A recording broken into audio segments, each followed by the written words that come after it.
le président Macky Sall fixé na hier par décret la date de l'élection présidentielle pour le 24 mars. Au même moment, le Conseil constitutionnel nga xam ni ñun candidat et ci décision 5E wax na ko ci lim ñun ñoo ko saisiroon waxoon que ginnaaw le président de la République Macky Sall ci décision bi nga jëloon le 15 février waxul ba tey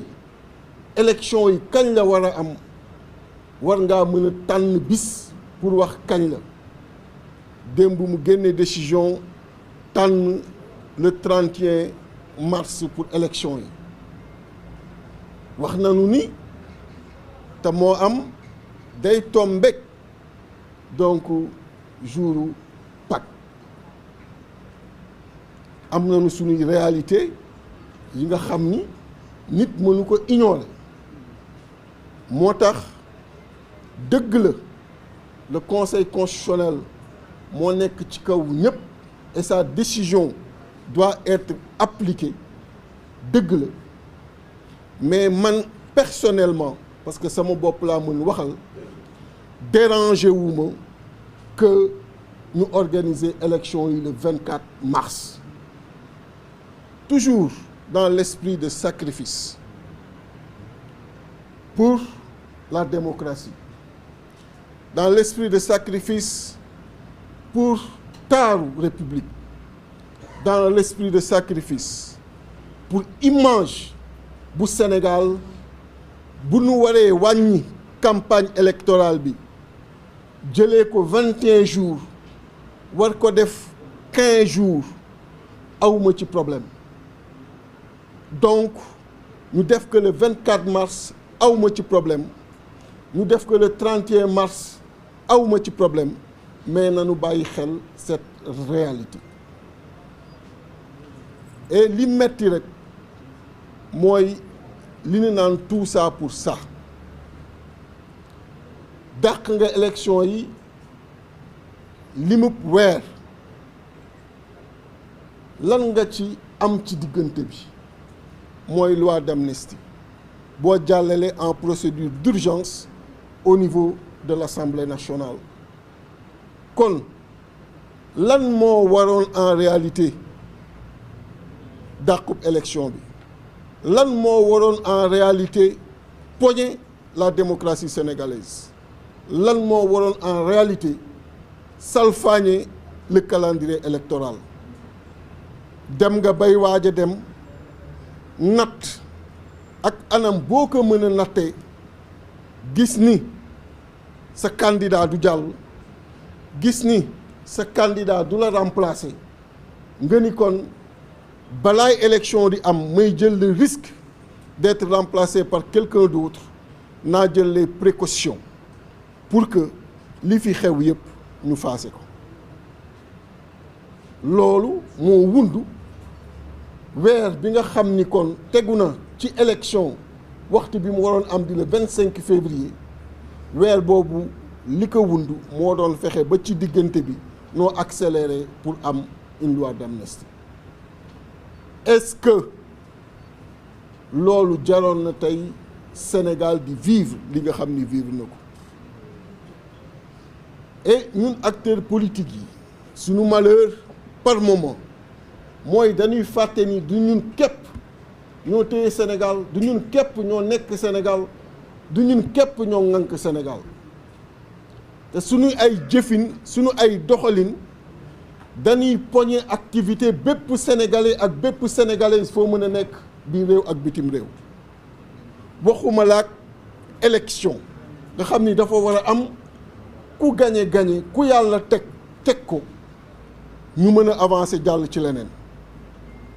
mais gis ngeen depuis que le changement de date a existé Sénégal ci ligne bi mu nekk ligne rouge bi mu nekk Sénégalais yi ci inquiétude profonde yi nga xam ni nekk nañ ko pourquoi parce que quelqu'un n'a pas voulu partir comme ni nga xamee ni noonu la yegsee woon ci jàmm et en respectant les règles. Au moment où ñu waroon jouer, il redéfinit les règles du jeu. Et loolu mu bëgg ko mu bañ ko histoire du ko fàtte. Et malheureusement loolu rek la ñuy retenir dernièrement ci buy génn. Amul benn jeexalu président bu gën a ñaawee bu gën a tuutee que jeexalu président de la république bi. boo demee ba bànqaas yi wër Sénégal amul bànqaas bu respecter sa volonté xam nga loolu c'est un problème. Donc diversion bi mu def démb lu mënoon ñàkk la parce que loolu tactique politicienne la. xamoon na ni conseil constitutionnel mi ngi rejeter proposition yu jóge ci dialogue bi yëpp. Réunir nga 2 jours les forces vives say forces vives retenir ak ñoom ay propositions retenir ak ñoom nu nu salfaañee constitution bi retenir ak ñoom une date buy salfaañee constitution bi nga nekk en plein conseil des ministres ñu xamal la ni conseil constitutionnel rejeté na loolu lépp mu leer ni la tey titre journaux yëpp dafa doon porté ci revers boobu bi la conseil constitutionnel def malgré 2 jours yi nga xam ni mobilisé nga nit ñi pour def sa dialogue. On lui rappelle que moom en 2019 c'est en tant que président de la République qu'il était candidat. Ça n'a pas été une lourdeur pour lui alors qu'il avait beaucoup plus de charges. Donc on ne peut pas nous faire croire que c'est pour libérer son candidat Premier ministre qu'il a dissous hier le gouvernement. C'est une diversion, une tactique politicienne parce qu'il connaissait d'emblée le revers bi nga xam ni jot na ko venant du Conseil constitutionnel. Et il ne voulait pas aujourd'hui justement que les titres